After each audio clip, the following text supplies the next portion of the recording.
What is off-grid living? What's the future of off-grid living? Are you actually off-grid? I don't like the term, to be honest. These are the questions I'm going to answer because I've got a little bone to pick. There's a lot of YouTubers out there who say they're off-grid, and I personally don't think they really are. So what is off-grid? Typically it's considered that off-grid is you're not connected to any major utilities like electricity, water, natural gas, any of those sorts of things, and that you are living basically utility free. Often this is related to remote areas and they call themselves off-gridders, right? But I don't think this is the case. I think off-grid living and being off-grid is that you can survive, say, a year if the world went down the drain, everything went kaput. You could survive a year off your own resources. That would mean you are not connected, you are not reliant on any grids. The funny thing is, even to the weird extent that you might think, people are connected to grids. Like, what about your internet? That's a grid. Are you watching this video right now from an off-grid location and you're doing it through a cellular network? You're on a grid, mate. Like, it's just the realities of it. There is a grid out there supporting that. Are you buying food? That's a grid. There's a manufacturing process, a distribution process, all of that involved with getting you that food. So yeah, do you have a car? Do you buy petrol for that car? That's all from a grid. So it's very rare to find a true off-gridder who can do their own food, has their own electricity, has their own water, can really be self-sufficient.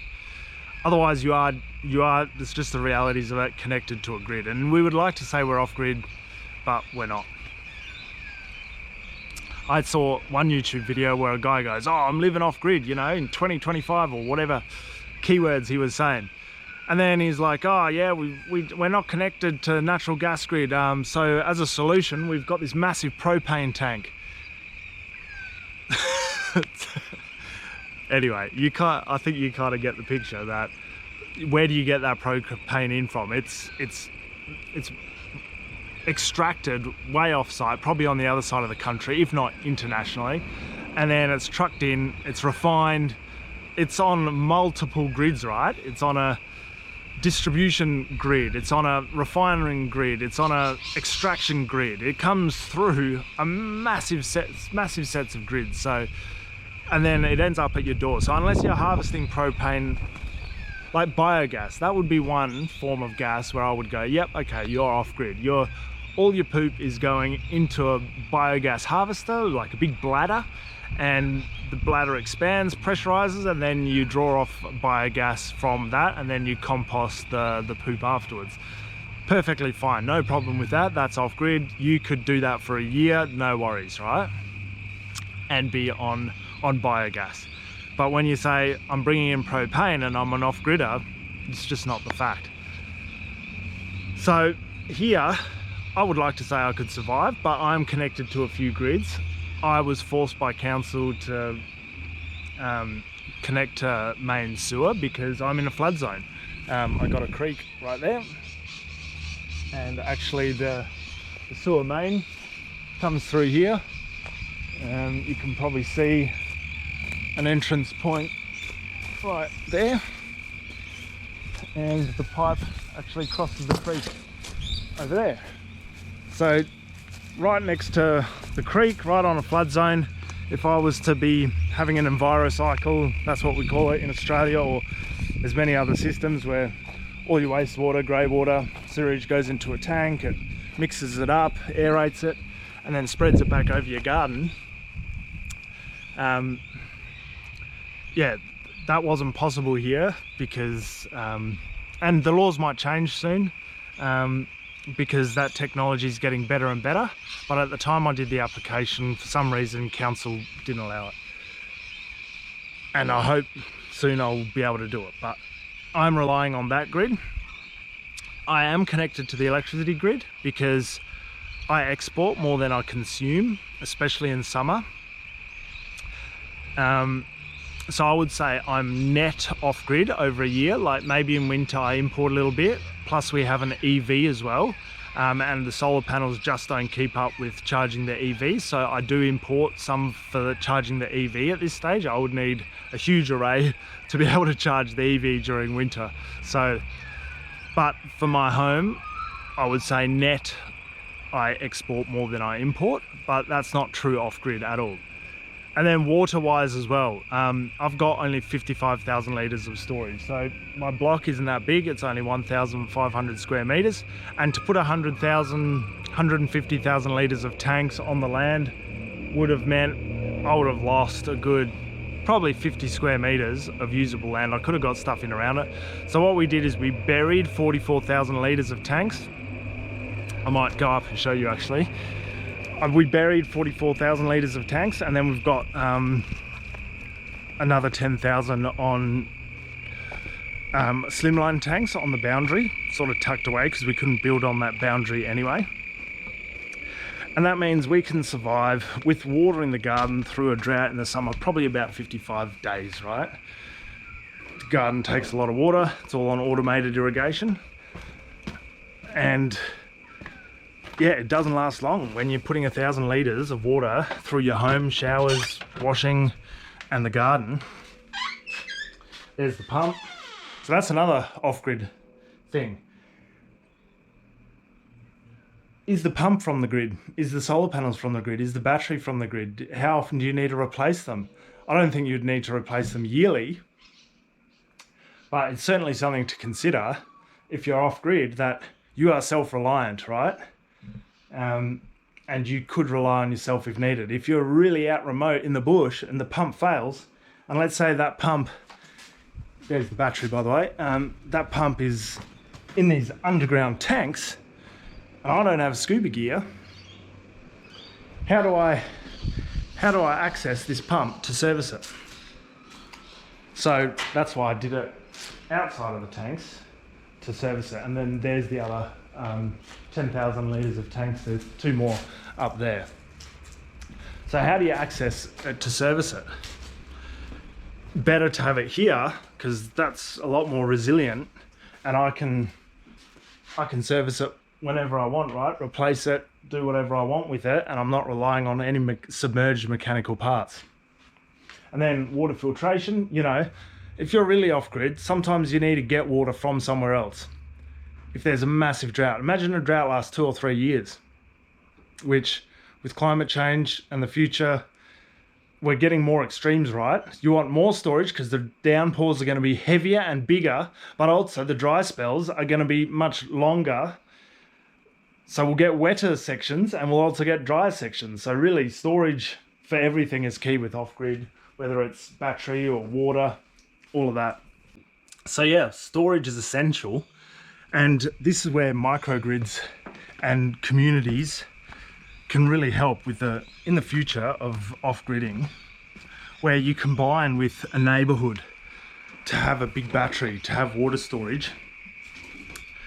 You're going to combine with neighbouring farmers or whatever it may be to get more storage happening, because there may be shady days and your battery doesn't last. There may be windless days. Say you have some windmills there, and at a state and government level, this is already getting tackled in a lot of countries, you know, how to be on renewables much more effectively, and that scales down, right? Everything that they're doing big picture, you can do little picture. Battery, solar, water storage, you know, we have huge dams in every state, right? That gives us most of our water, unless you obviously have desalination plants and run out of the seawater, which some countries and whatnot have had to do. But basically, dammed rivers is where most humans get their water from. And then solar energy, you know, we're still burning coal, and I guess in an off-grid situation, you're probably more likely to burn solid fuels like just wood for heat. But we're burning very little solid fuels for energy, electricity. For most off-gridders, it's going to be solar. Solar is just so great, and maybe a bit of wind, but wind isn't quite there yet. Water harvesting, it's going to be off your roof or off a bore or off of a creek, if you're allowed to. And if you can combine that in a community so that all those things can get stored more effectively, because the storage is the big component, whether it's energy, water, food, all of that, then we're going to create more off-grid resilient communities and make it easier for people in the future to get together and be off-grid. And I'll put that in quotation marks for all my previous points, because what are you going to do? Not have the internet while you're living? It's just not going to happen. You're going to be on some form of grid unless you're in a second or third world country where you just don't have access to it, or you want to get away from it all. But even then, the internet, I think most off-gridders have got it or access to it. They got a phone, even satellites now, they're up there and they've got some sort of something, right? So you're on some sort of grid. So yeah, and it is a utility, so technically it is part of the off-grid equation. So yeah, let me know what you guys think if you're an off-gridder or you consider yourself to be off-grid, because yeah, I don't like the term, to be honest. It's really hard to achieve as well. You should be really proud of yourself if you do achieve it, and if you have achieved it, let us know. But it's also overhyped, and being part of a little community grid is the way of the future, right? You'll be a lot more resilient if you can be in an off-grid but on a mini grid sort of thing, or even a statewide grid. You know, if your state with combined assets can store enough water, can do all that, then that state is self-resilient. But then there is still a grid. How do you treat that water? You know, you can't just take it from a dam and put it into your tap. It needs to get pumped from, you know, you've got altitude deviations, all of that sort of stuff. So anyway, self-reliance, self-resilience, that's what I would consider to be off-grid. And that is multifaceted, you know. Where do you get your clothes from? Are you going to not dress? So yeah, fixer spaces are really important for off-grid, and just that community aspect is what's going to push off-gridders in the future, where you do it less yourself to be truly off-grid, because off-grid's so multifaceted, and you get together as a community and achieve that getting away from bigger grids together. That will help a lot. So yeah, those are my thoughts about the future of off-gridding. Hope you enjoyed it. Leave a like if you did, and I'll see you on the next one.